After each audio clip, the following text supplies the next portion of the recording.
We'll talk about two things: existing rebates which are available and the new GST rebate which came into existence, and how to claim that rebate from CRA. Recently, OBC got a revamp. There are more than 1700 regulations that came into existence. Now the code says you need to have a minimum 30-minute separation between the basement unit and the upper unit. If the inspection fails, you need to pay another $115 to rebook that inspection.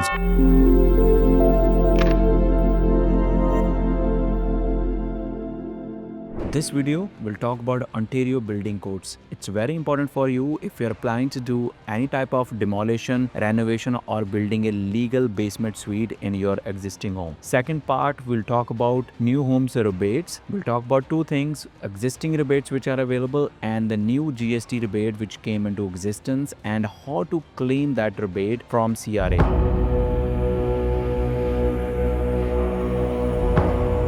First of all, let's try to understand what is Ontario Building Code. Ontario Building Code is a regulation which came into existence in 1992 as a Building Code Act. Why it is important for you? Because it will regulate all the accessibility, safety, fire protection, structural issues, and it applies to new construction, demolition, renovation, or any change of use for your house. Why we are making video all of a sudden for OBC? Reason being, recently OBC got a revamp. So we came with the new OBC regulations. There are more than 1700 regulations that came into existence. Most important that we'll be talking about today will be the noise insulation, fire safety, and new furnace system that will come if you are building a legal suite. First of all, this OBC is divided into three sections. The section division which is important for you is called Division B, which includes your structural design, fire protection, plumbing, HVAC, and energy efficiency. Some of the rules which recently got changed, the most important one is if you're building a legal suite, let's say you are taking example of GTA, you need to have a separate furnace system for your basement unit. It was not required before, but now if you are adding any additions, you need to have it. So reason being given is it prevents the air circulation between the upper unit and the lower unit, so you have more safety in case of fire.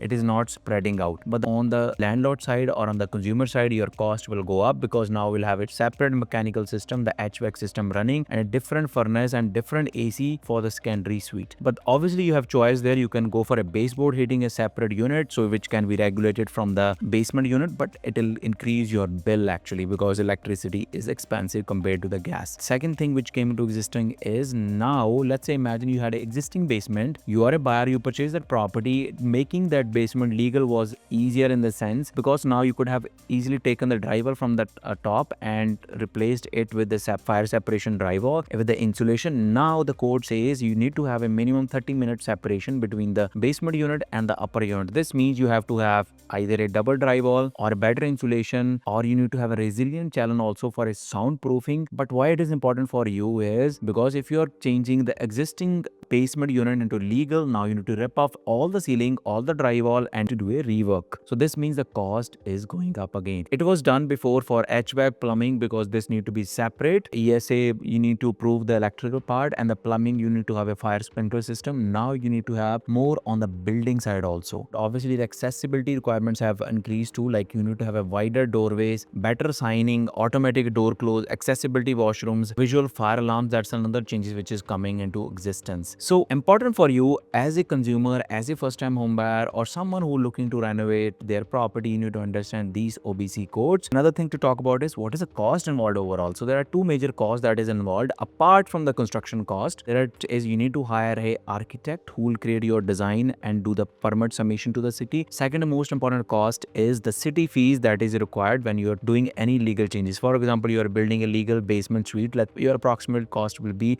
for city permits around $1,500. $1,500 goes to your architect. So give and take, the cost will be $2,500 to $3,000 for those things, and people never accommodate those costs when they go for evaluation of making a legal basement suite. Obviously there are renovation costs involved. You might have a separate entrance that is required. You need a plumber, HVAC, a GC to coordinate that. So that is typically a $50,000 cost for a 1-bedroom to 2-bedroom basement, depending on the city which you are in. I'm just giving you approximate numbers for a GTA. So this is a valuable information for you. Another important thing to talk about is how much time the city takes for the permit application to be approved, because any changes legally, any changes which you are making to your property, either a new room you are building, doing renovation to the washroom, adding a new washroom, upgrading your kitchen, adding another legal suite, all those things need to be legally done, and you need to have a building permit approved, and you need to have inspections done. Two things to note here is city takes for the building permit to be approved. Typically time frame is around 2 months, give and take, for approximately, I'm talking about all the cities of GTA based on our experience. Second thing is you need to book inspections when the work is being done. Now city have, for example, every city have their own regulation. If you go to Brampton City, the first inspection is free. Another one is if the inspection fails, you need to pay another $115 to rebook that inspection. So that is a thing you need to consider.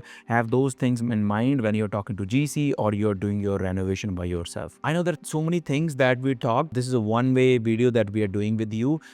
All those things we discuss in all our live events. In our last event, we have licensed architects coming, and we did that on-site builder location. We went behind the scene to see those developments, to see what was required to do the remodeling or renovation or adding legal suite. It was a hands-on experience. So if you're also interested, we'll love you to attend our mastermind events. I'll give you the links in our description. Follow us on Instagram because we do our regular updates for our upcoming events. So let's move on. I'm just covering some of the questions which came into my mind, which will help you. Second part, which is important for you as a new home buyer, what are the incentives you have available if you're buying a property? I'll give you an example specifically about Ontario and Alberta. First of all, what are the existing rebates that are available? The most important rebate which is available in Ontario is if you're buying a new home, you're given a $24,000 maximum rebate, which is on the PST part, like a provincial tax part. Let me give you an example. You're buying a property of $1 million, so you have to pay 8% PST for Ontario, which comes to almost $80,000. Government is giving you a $24,000 maximum rebate when you're buying a new home on that property, provided you are owner occupying that property. That will be adjusted at the time of closing. Second is if you're renting that property as an investment property, you need to claim that from CRA. That was for Ontario existing rebate. Now specifically in Calgary or Alberta you're buying, because we work in Alberta also, there's a rebate of maximum up to $6,300 for a GST rebate, because they don't have any PST rebate available in Alberta, and that is up to a property of to purchase amount of $450,000. Now let's come back. The most important rebate which was recently being introduced, which is called first time home buyer GST rebate. We did our video before on that, but this will just give you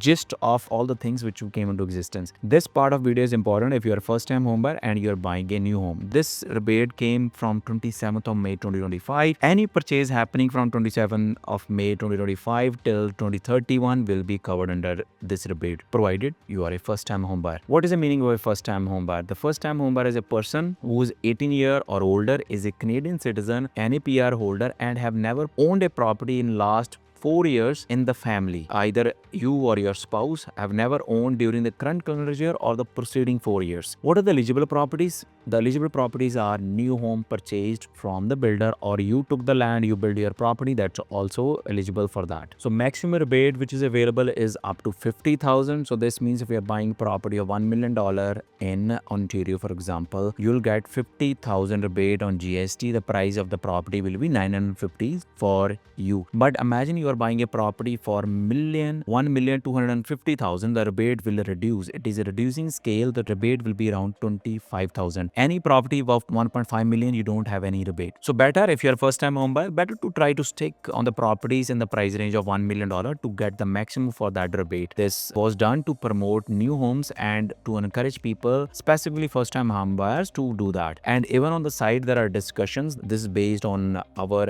internal economic discussion that we do. It's not written anywhere that Ontario might give you a rebate of 8% PST more apart from GST rebate which are given by the federal. So this means you are buying a property of $1 million right now, you have to pay a 13% tax, which is $130,000. Now you already have a rebate of $50,000, $80,000 still you have to pay. Out of that $24,000 you have a rebate of which was existing rebate, but government of Ontario is thinking to waive that off also. Don't hook me on this video, I'm just talking off the record here. This is not in the public yet. It might happen in the future. It's in discussion. We got what we do in our realtor community or builder community. We talk about that. It might be happening in the future. But But let's come back to this was a rebate which is already available. So what are the restrictions which are available on this rebate? Rebate is limited to only one person in the family. It's a lifetime opportunity which is available, and the property need to be purchased after 27th of May. If you're doing any assignment, the property was purchased before 27th of May and you're doing assignment, assigning that property on your name, you are not eligible for that rebate. This